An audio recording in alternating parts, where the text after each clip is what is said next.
Hi everyone, Corey Barker here with Photoshop Master Effects Training, and in this short video I wanted to show you one of the many techniques I use when I'm doing my compositing. I get a lot of people asking me about how to extract subjects to blend them really well in a composite. Now, if you're going to be doing compositing work, you of course want to have shots that are on a very simple background like this, like a gray or even white background would be the best.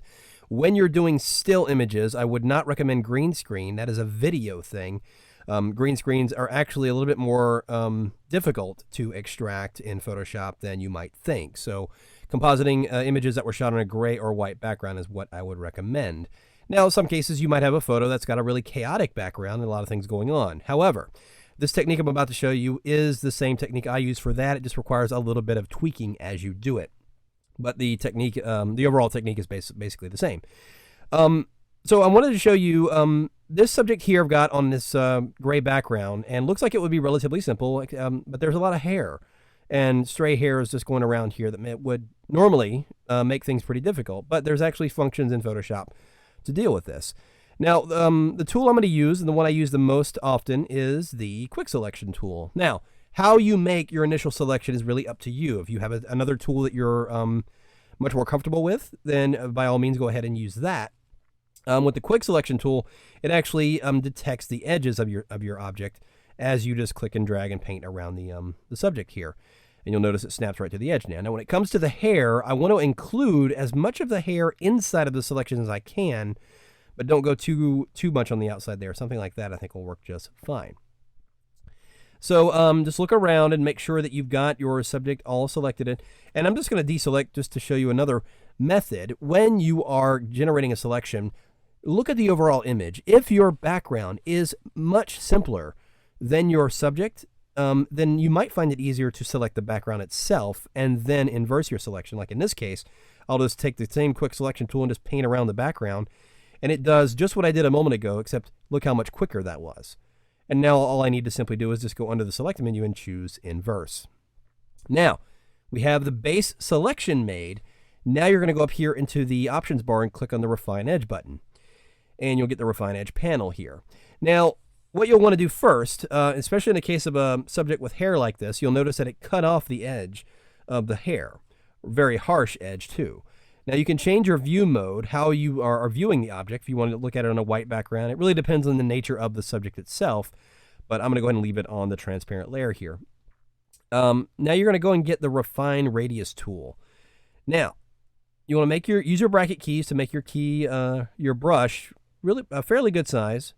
In this case, it's roughly the size of her eye on the subject there. And then you're just going to paint in the area. Actually, we got the wrong tool selected. Refine Radius. There we go. And to just paint in the area where you know there are stray hairs. And notice when I release, it really kind of redefines the selection and refines the edge. Hence the name, Refine Edge there. And we're getting a nice clean selection. This is something you just couldn't do quite a few versions back in Photoshop. I mean, well, you could. It would have just been a lot more challenging. And so once I do that, I'm just going to look around the edge as well. Let's look in here, and I think that looks pretty good. And, of course, you can zoom in.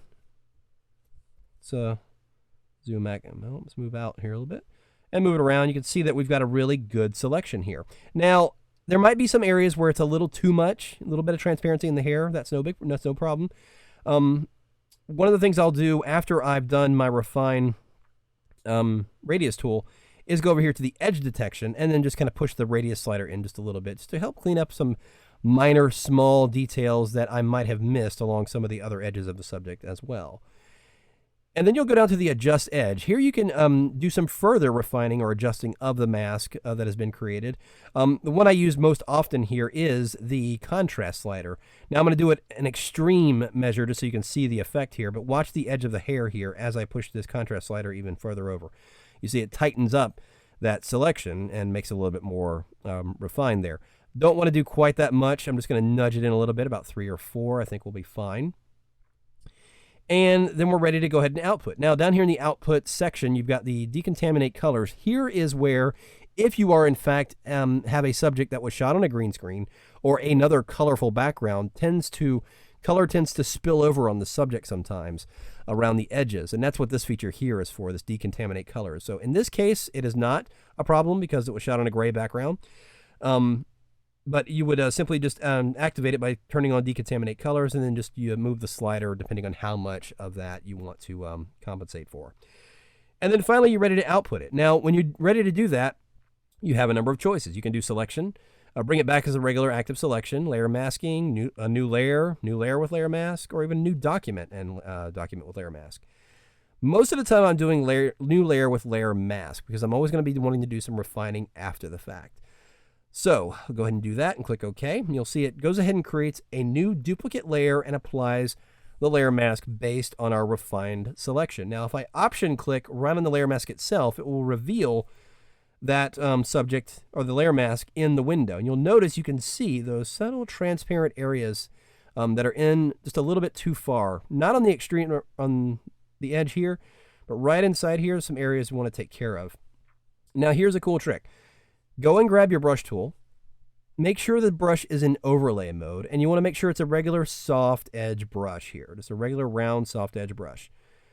And I'm going to change my foreground color to white. Just press D, then X. Or no, just press D to set the default colors.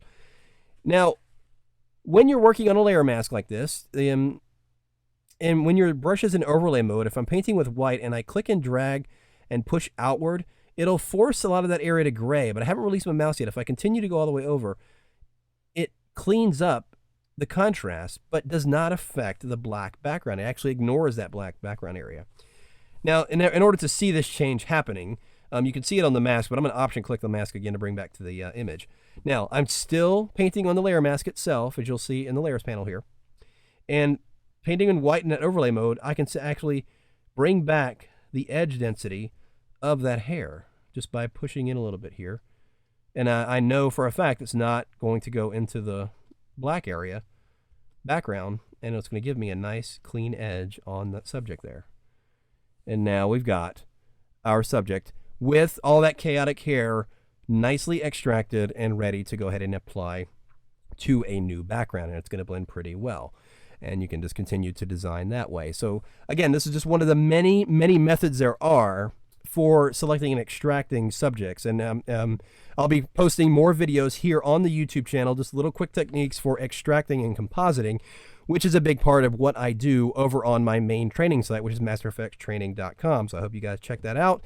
Hope you enjoy this. One of many lessons on getting geared up for doing great composites here inside Photoshop. Thanks for tuning in.